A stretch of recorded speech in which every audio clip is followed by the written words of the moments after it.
අද ධර්මයේ ශ්‍රවණය කරන්න කලින් මම මේ හැමෝම දන්න පුංචි කතාවක් ආයි මුලපටන් මතක් කරන්න මට සිද්ධ වෙනවා. මේ කතාව හැමෝම අහලා තියෙනවා. හැබැයි මේ කතාව ඇහුවට මේ කතාව ගැන ගැඹුරට කල්පනා කළේ නැති එකයි ප්‍රශ්නේ. මේ කතාවෙන් අපිට කියන්න අදහස් කළේ බුදුහාමුදුරන්ගේ පණිවිඩය. නරියෙක් හිටියලු. නරියෙකුට ඕන වුණාලු මිදි කන්න. නරිය ඇවිදගෙන යනකොට ඒ නරියට හම්බ වුණාලු මිදි වැලක්. ඒකේ තිබුණලු ඉදිච්ච මිදි ගොඩක්. මේ නරියා මොකද කළේ? මේ නරියා පුළුවන් තරම් වීරිය යොදලා වෙහෙස යොදලා උඩ පැන්නා. මොකටද? මිදි කන්න. අන්තිමට උඩ පැනලා නරියට මිදි කඩා ගන්න බැරි වුණා. බැරි වුණාම නරියා මොකද කළේ?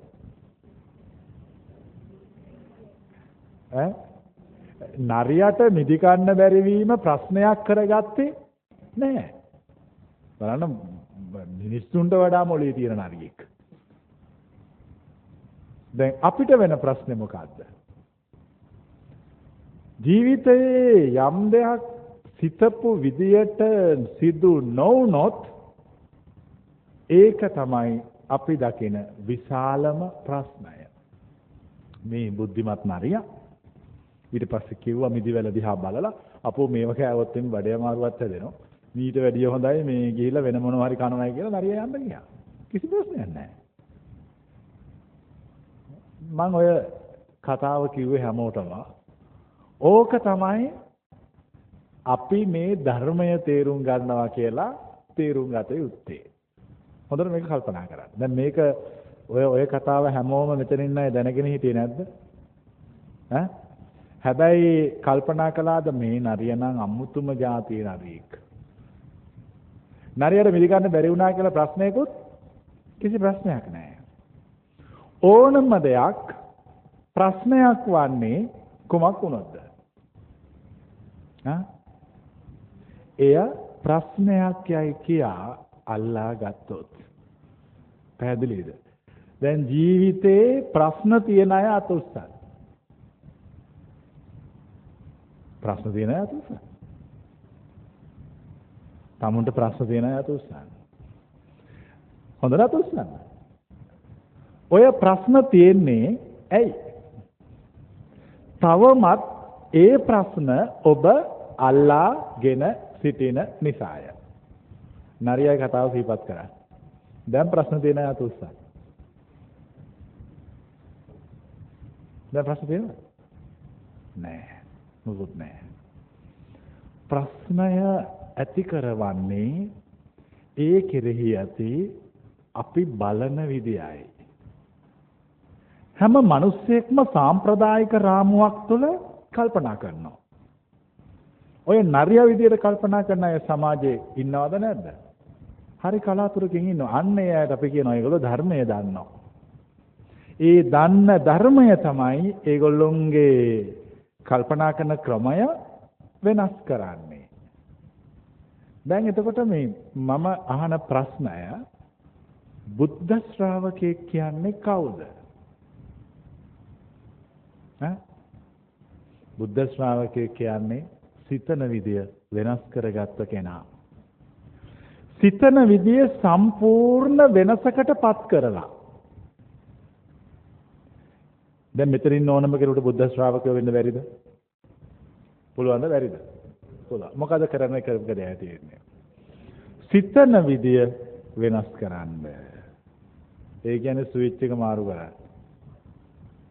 ඒ මාරු කර ගමන් මේ හැම කෙනෙක්ම බුද්ධ ශ්‍රාවකෙක් බවට පත් වෙනවා. එහෙම නැතුව කොච්චර බුද්ධං ධම්මං සංඝං කියලා ජීවිත කාලෙම වචන වලින් කියවට යා බුද්ධ ශ්‍රාවකෙක් වන්නේ නැහැ. මුළු ත්‍රිපිටකය අටුවා ටීකා ටිප්පණී එක ඉගෙන ගත්තත් එයා බුද්ධ ශ්‍රාවකෙක් වන්නේ බුද්ධ ශ්‍රාවකෙක් කියලා කියන්නේ තමුන් හිතන විදිය වෙනස් කරගත්ත කෙනා. මම ඔයයන්ට උපමාවක් කියනවා පුන්න මන්තානි පුත්තතිස්ස මහරහතන් වහන්සේ. අමුතු චරිතයක්. අහලා තියෙන්නේ පුන්න මන්තානි පුත්තතිස්ස මහරහතන් වහන්සේ ගැන අමුතු චරිත කතාවක්. පුන්න මන්තානි පුත්තතිස්ස මහරහතන් වහන්සේට ඕන කළා සුණාපරන්ත දේශයට යන්න.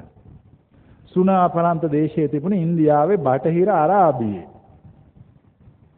ඔය දැන් සීනයි කාන්තාරය. දවසක් බුදුරජාණන් වහන්සේ හම් වෙලා පුන්නමන්තානි පුත්තතිස්ස මහරහතන් වහන්සේ කියනවා ස්වාමීනි මම සුණාපරන්තයට යනවා. එතකොට උන්වහන්සේ කිව්වා පුන්න මේ පැත්තේ මිනිස්සු සැරයි කියලා හරි ආරංචි. නොයා ඉන්න බැරිද? නෑ මම මේ පැත්තට යන්න ඕනේ. හොඳයි පුන්න ඔබ ඒ පැත්තට ගියාම ඒ ඉන්න මිනිස්සු ඔබට බැන්නොත් බැන්නට කමක් නෑ ස්වාමීනි. ඒගොල්ලෝ මට ගැහුවේ නෑනේ. හොඳයි පුන්න ඒගොල්ලෝ ඔබට ගැහුවත් කමක් නෑ ස්වාමීනි. පොළු වලින් පහර දුන්නේ නෑනේ. හොඳයි පුන්න පොළු වලින් ගැහුවත් කමක් නෑ ස්වාමීනි. ඔවුන් මට ආයුධ වලින් පහර දුන්නේ නෑනේ. දැන් වැත්තන්ට තේරෙනවද හිතන විදිය වෙනස් කියලා? තේරෙනවද? සාම්ප්‍රදායික මිනිස්සෙක් නම් කොහොමද හිතන්නේ? ඒ පහර දෙන කෙනාට වෛර කරනවා. නැද්ද? දැන් මේ රහතන් වහන්සේ කරන්නේ මොකද්ද? පහර දෙන්න හදන කෙනාට එයාට වෛරයක් ඇති කර නොගෙන ඉන්න උත්සාහ කරනවා. ඒ තමයි බුදුහාමුදුරන්ගේ පහර දීම. භයානකද නැද්ද? වැදුනොත් එහෙම කෙලෙස් ගැලවිලා විසි වෙනවා. තේරෙනවද මේ පහරේ සැර? ධම්මපදයේ තියෙනවා මෙහෙම. අක්කෝදේන ජිනේ කෝධං අසාදුං සාදුනා ජිනේ ජිනේ කදරියං දානේන සච්චේන අලික වාදිනං. ඔන්න දැන් මම මේ කියන එක හොඳට තේරුම් ගන්න. චින්තනයේ අනිත් පැත්ත හරවන්න ඕන. දැන් කරන්න ඕනේ ඒක. ඒක කළොත් තමයි නියම බුද්ධ ශ්‍රාවකෙක් වෙන්නේ. නැත්තම් බුද්ධ ශ්‍රාවකෙක් නෙවෙයි තවත් එක ඔය සංස්කෘතියක සරණ යදිමින් සංස්කෘතියක් තුල හිර වෙලා ජීවත් වෙන එක මිනිහෙක් හෝ ගැහණියක්. මේ හැම කෙනෙක්ම. දැන් මම ආයෙර කියපු ගාථාවේ තේරුම කියනවා. අක්කෝ දේන ජිනේ කෝධං ක්‍රෝධ කරන කෙනාට ක්‍රෝධ කරන්න එපා. ඒක තමයි එයාට කරන භයානකම ක්‍රෝධය. පැහැදිලිද කියන එක? ඒකත් පහර දෙන ක්‍රමයක්. ඒ ක්‍රමේ හුඟ දෙනෙක් දන්නේ නැහැ. ඒ ක්‍රමය තමයි ධර්මයේ කියා දෙන ක්‍රමය. දැන් කවුරු හරි කෙනෙකුට පහර දෙන්න ආවම ඒ පහර දෙන්න ආපු කෙනා එයාට මෛත්‍රී කළොත් එයා පහර දෙනවද නැද්ද? දෙන්න බෑ. සෙන් කතාවක් තියෙනවා. ඒක පන්සලක හිටියා හාමුදුරුවෝ ගොඩක්. මින් එක හාමුදුරු කෙනෙක් හැමදාම රැට තාප්පෙන් පැනලා ඇවිදින්න යනවා. මෙයා තාප්පෙන් පනින්නේ කනප්පුවක් ගෙනල්ලා තාප්පේ යට තියලා ඒකට නැගලා ඒකෙන් තාප්පෙට නැගලා එහා පැත්තට පයින්නවා. පන්සලේ ලොකු හාමුදුරුවෝ මේක දැනගත්තා. පනින්න ඇරියා. උන්වහන්සේ කනප්පුව අයින් කරලා පිට තියාගෙන හිටියා. හැම තැනම ඇවිදලා තාප්පෙට නැගලා අර හාමුදුරන්ගේ පිටට බැහැලා බිමට බැහැලා යනකොට ටිකක් වෙනසක් දැනුණා. කනප්පුව වෙනස්. බැලුවා කවුද කියලා ඉන්නේ. බලනකොට ලොකු හාමුදුරුවෝ කොන්ද නවාගෙන ඉන්නවා. එතනම සත්‍ය අවබෝධය වුණා. දැක්කනේ? අරයා හිතන විදිය වෙනස් කළා. ඔය හුඟක් ජීවිතේ දිනන්න පුළුවන් හිතන විදිය වෙනස් කරා. මම මේ පහුගිය දවසේ මොන කතාවක් ඇහුවා. එක ගෙදරක මහත්තයෙක් හැමදාම බීලා එනවලු. අපි කියන්නේ කන මදය වගේ බොනවයි කියලා. හැමදාම බීලා එනවලු. එයා බීලා එනකොටම නෝනා එයාත් එක්ක රණ්ඩුවට ලෑස්ති වෙලා ඉන්නවලු. දැන් එයා බීලා බස් එකෙන් බහිනකොටම දන්නවා දැන් යුද්ධය ආරම්භ වෙන්න ලෑස්ති. එතකොට එයා හැමදාම බීලා එනවා මොකද ගෙදර ලොකු විශාල යුද්ධයකට ගෙදෙට්ට ආපු ගමන් මුහුණ දෙන්න තියෙනවා. ඒතොර එයාගේ ජීවන පුරුද්ද ඒක. දවසක් මේ නෝන කල්පනා කළා මූට හැමදාම බැනලා වැඩක් නැහැ. මූට දෙන්න ඕන අද පාරක්. දැන් මේ මිනිහා බීලා යුද්ධෙට ලෑස්ති වෙලා ගේ ඇතුළට ආවා. ආපු ගමන් මේ නෝන ඉස්සරහට ගිහලා ඔයා දැන්ද ආවේ එන්න ඇවිල්ලා වාඩි වෙන්න. කොහොම මං සපත්තු දෙක ගලවන්න. මෙන්න මං තේ එහෙකුත් හැදුවා. මේ මිනිහා එදා ඉඳලා බිව්වේ නැහැ. තේරෙනවද අපිට තේරුම් ගන්න බැරි යමක් තියෙනවා කියලා? එයාට මොකද වුනේ?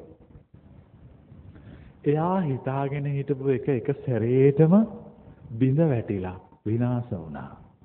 ඒ තමයි යා බුද්ධ ශ්‍රාවකෙක් වුණා. තේරුණාද කියන එක? එයා බුද්ධ ශ්‍රාවකෙක් වුණා. අවබෝධයටපත් වුණා. දැන් ඔයත්තන්ගේ ජීවිතයේ අවබෝධයටපත් වෙන්න නම් හිතන විදිය මොකද්ද වෙන්න ඕන? වෙනස් කරන්න. පුන්නමන්තානි පුත්තිස්ස මහරහතන් වහන්සේගෙන් ඊට පස්සේ අහනවා එහෙනම් පුන්න දැන් ඔයාට එතකොට ඒ ඉන්න අය ආයුධ වලින් ගැහුවොත් කමක් නැහැ ස්වාමීනි ආයුධ වලින් ගැහුවත් මාව මැරුවේ නෑනේ.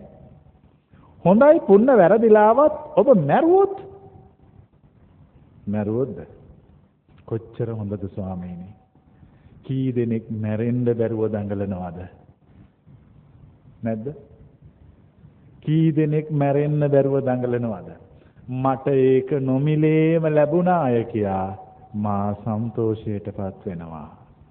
දැන් බලන්න පුන්න මන්තානි පුත්තිස්ස මහරහතන් වහන්සේගේ චින්තනය තමයි ඕක. ඒ චින්තනය බුදුහාමුදුරුව උගන්වන ඉගැන්වීම. දැන් ඔයත්තන්ට පැහැදිලිද?